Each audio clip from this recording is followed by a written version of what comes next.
Yeah. I'm totally biased, but I thought that our Jazz Compass Orchestra did a fantastic job. So let's hear it one more time for our Jazz Orchestra.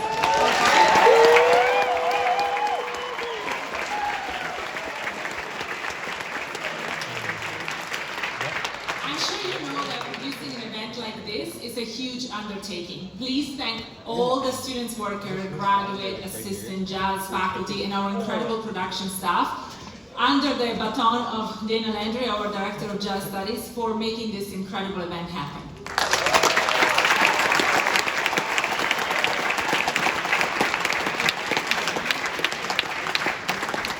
After the concert tonight, the music continues at 477 Distilling, which is on 9th Avenue downtown, just across, around the corner from Rio. And join Steve Kowalczyk, Eric Applegate, Jim White, Don Alico, Clay Jenkins, Paul McKee, and Dana Landry, together maybe with some more special guests, and to hear some of their incredible music. It starts at 10 and there is no cover. Now, speaking about special guests, I would like to especially welcome a very special person that is in the audience tonight and will be playing tomorrow at 4:30. Paquito de Rivera is in the house, and yes, maestro.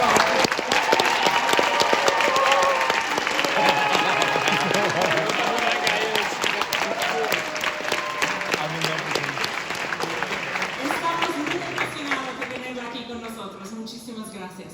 Tomorrow, at 4:30, we have another concert. I think there's like 5 tickets left, so if you don't have your ticket yet, please make sure that you get your ticket. Now, this next group is a UNC Greeley Jazz Festival favorite and one of the best big bands in the history of this music. In 1986, John Clayton, Jeff Hamilton, and Jeff Clayton founded the Clayton Hamilton Jazz Orchestra. Since then, they have received multiple Grammy nominations, being featured on recordings with Milt Jackson, John Pizzarelli, and my super favorite Diana Krall, and many more, and serve as the in-residence jazz orchestra for the Hollywood Bowl. Their busy schedule still finds them touring the US, Europe, and Japan, often premiering extended works at jazz festivals and in concert halls. Please check out their new album, titled And So It Goes.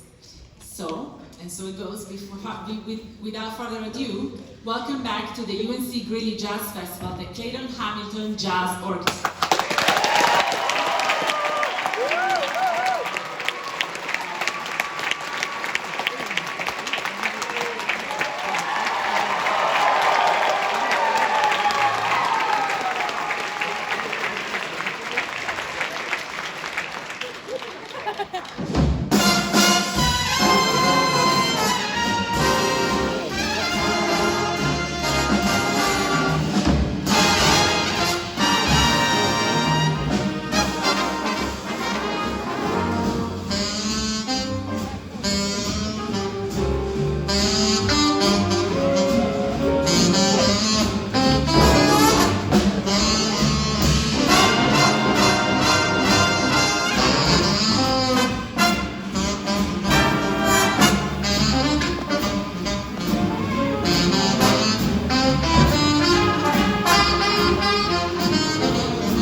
Thank you. What's up, Grady? Sounds like you're ready to have a good time with me and us. All us and all of y'all and us. Oh God, it's such a joy to be here. And we're going to massage that F-bomb through the night. You know, that four-letter word, F-U-N-N. That's what we're about. We're ready to have some fun with you. Of course, that was Hoagy Carmichael's Georgia that we started with. And there's another song that, oh, before I do that, I have to let you know that the Clayton Hamilton Jazz Orchestra has originally had three leaders, myself, my brother Jeff Clayton, who passed away not too long ago, and the third leader, and by the way, every note that we play has Jeff's spirit in it, my brother's spirit in it. But the third co-leader of this orchestra is with us on drums. Give it up for the great Jeff Hamilton, ladies and gentlemen.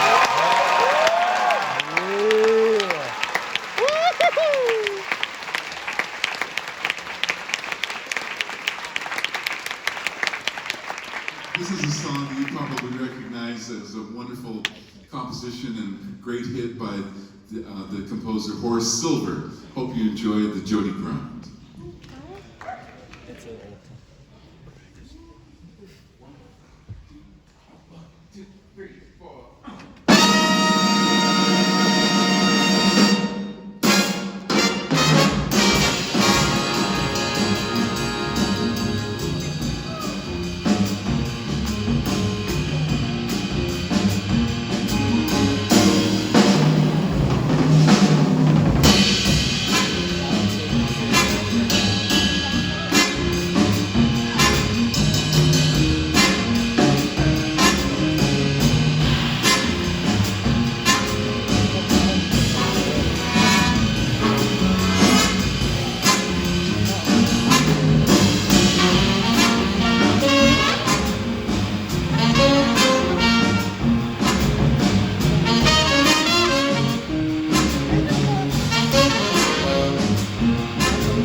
Eric Hughes on trombone.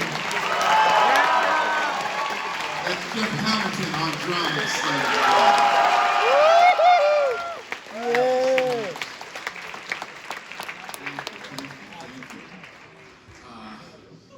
We want you to know these ladies and gentlemen up here on stage with us tonight.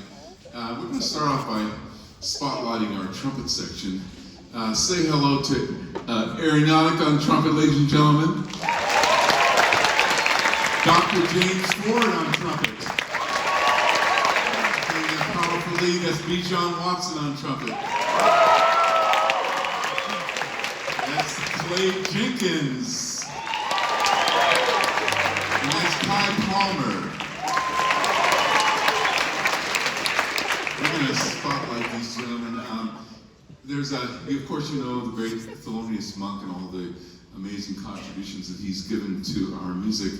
We're going to do one of his songs now, and I tried to kind of capture that monkish, angular, kind of dissonant vibe that he's so famous for in our version of Monk's Evidence. Hope you enjoy it.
Aaron Malik on trumpet. Doc. Bijan. Honey. Ty. Thank you so much.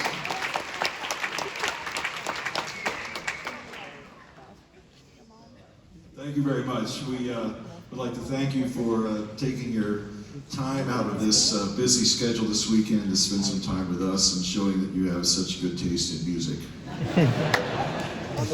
We, within the band, we have a rhythm section of my trio that I started in 1994, and Tamir Hindelman joined in 2000.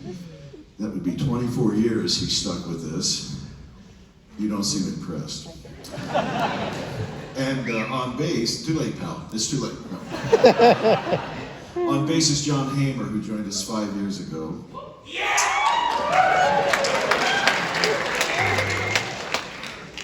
And he just got fired. And a new addition to the band, he recorded with us on our most recent recording, which we did in March, and we're very happy to have your very own Mr. Steve Kowalczyk.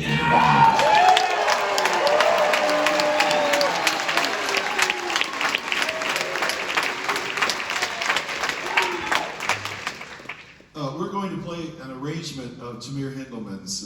For those of you who are familiar with the trio and with Tamir, know that he is an incredible arranger, composer, as well as being a great pianist.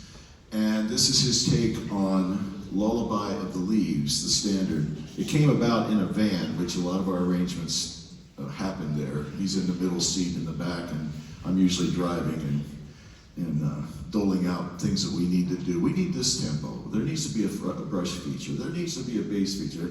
And Tamir is scribbling in the back seat. And we get to the venue, and we run through it, and there we have an arrangement. It just happens like that. So you're about to hear what happened at the end of that trip. Years ago, Tamir Hindelman featured on Lullaby of the Leaves.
Jim Hamilton one more time.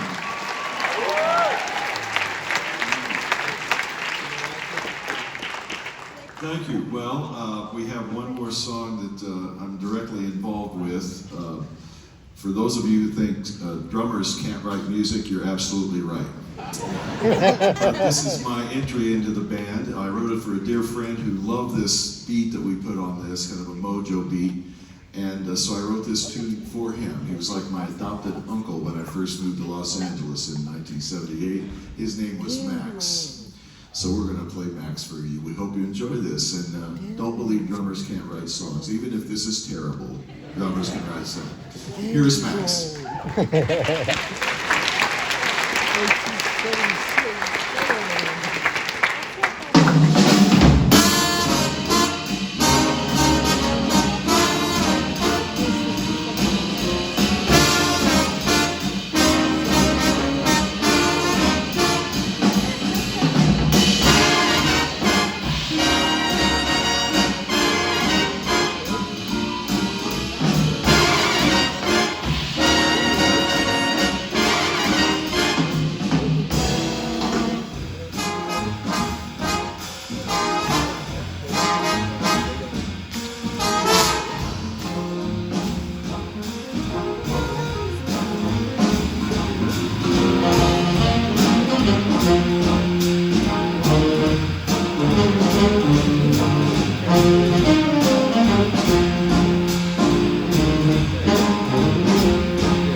let's introduce the rest of these men and women on stage here, because you want to know their names in case you want to take one home with you, right?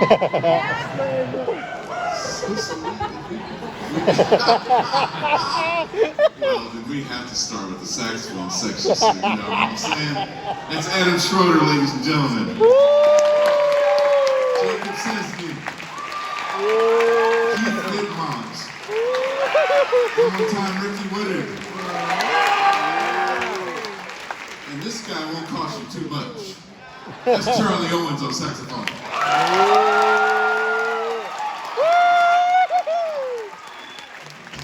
Our trombone section, Ileana Grau, ladies and gentlemen. Eric Hughes. Ira Napus. One more time, Ivy Nailspin. And we've mentioned the trumps, but I just want you to know this rhythm section. They are so special.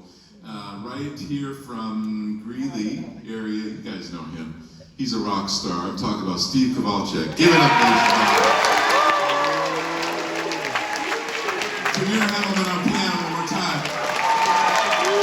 And my favorite instrument, that's John Hamer on bass. And you know this guy, Jeff Hamilton, one more time.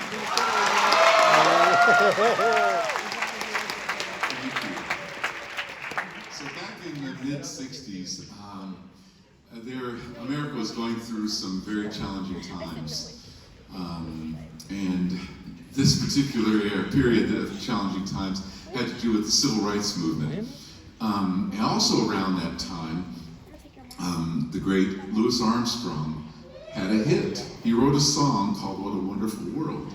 And a lot of you know that song. Well, unfortunately, because of what was going on in the U.S. at that time, even though it was a hit, his own community, the black community was not completely in agreement with, let's say, with what was happening, because they were saying to him, you know, Pops, what do you mean, what a wonderful world?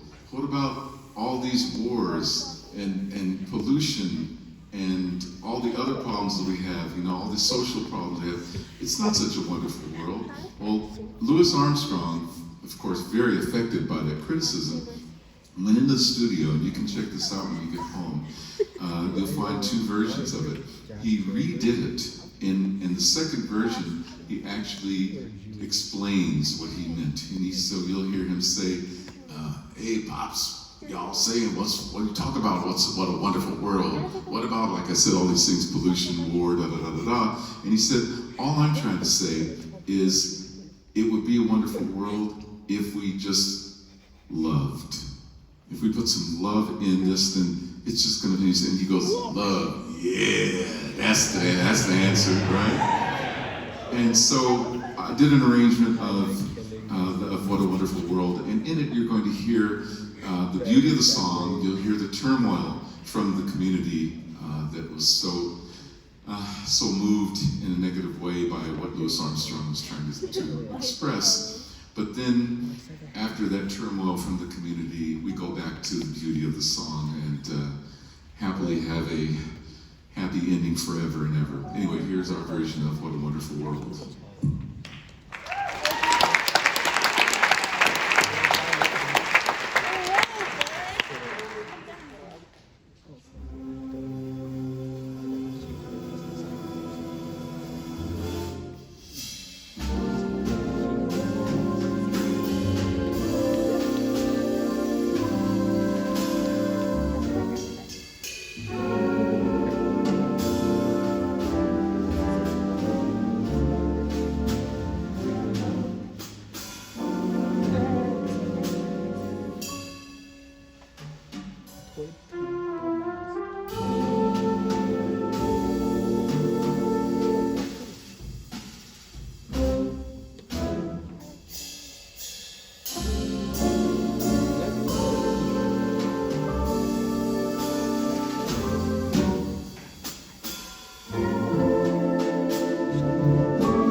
the gentleman who recorded it and in its original version is here, and he'll tell you all about it. And it has to do with a man that mentored us both, Ray Brown, and he was a huge figure in my life, but also in the life of Jeff Hamilton. I'm going to turn it over to Jeff Hamilton.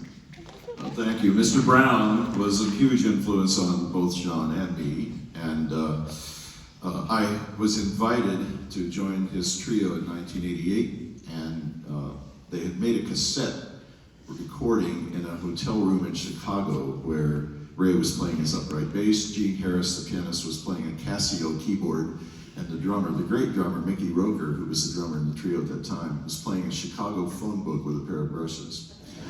So Ray gave me that cassette to learn some of the tunes that they'd been playing, and this next tune was brand new, and they were just starting to play. It's the first time they played it. And he wrote it for the great Art Blakey, and Art Blakey's name was also Buhena, so he called this Buhena, Buhena.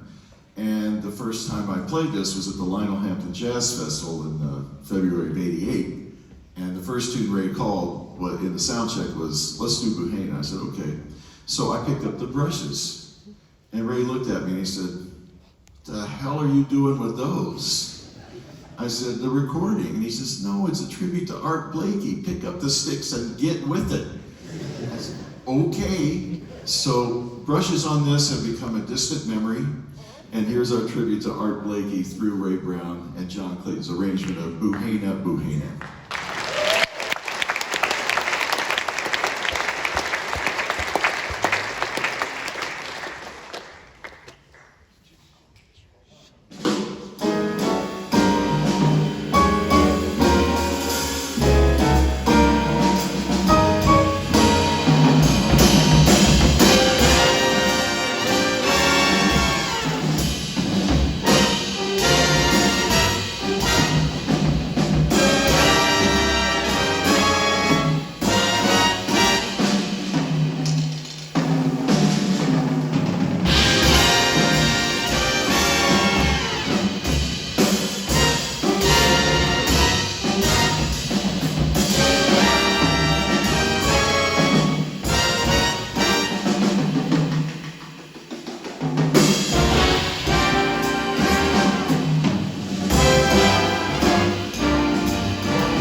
Izzy Woodard, Keith Bickmont, Bijan Watson.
Amazing audience. We love playing for you. Got a recording out, by the way, called So It Goes.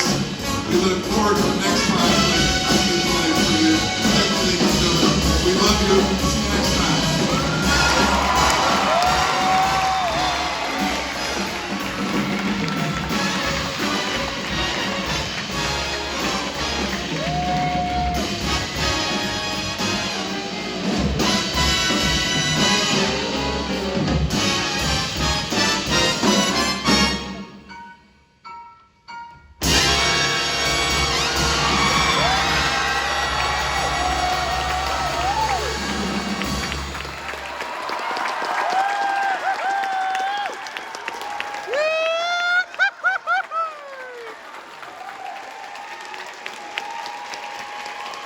Yes, sir!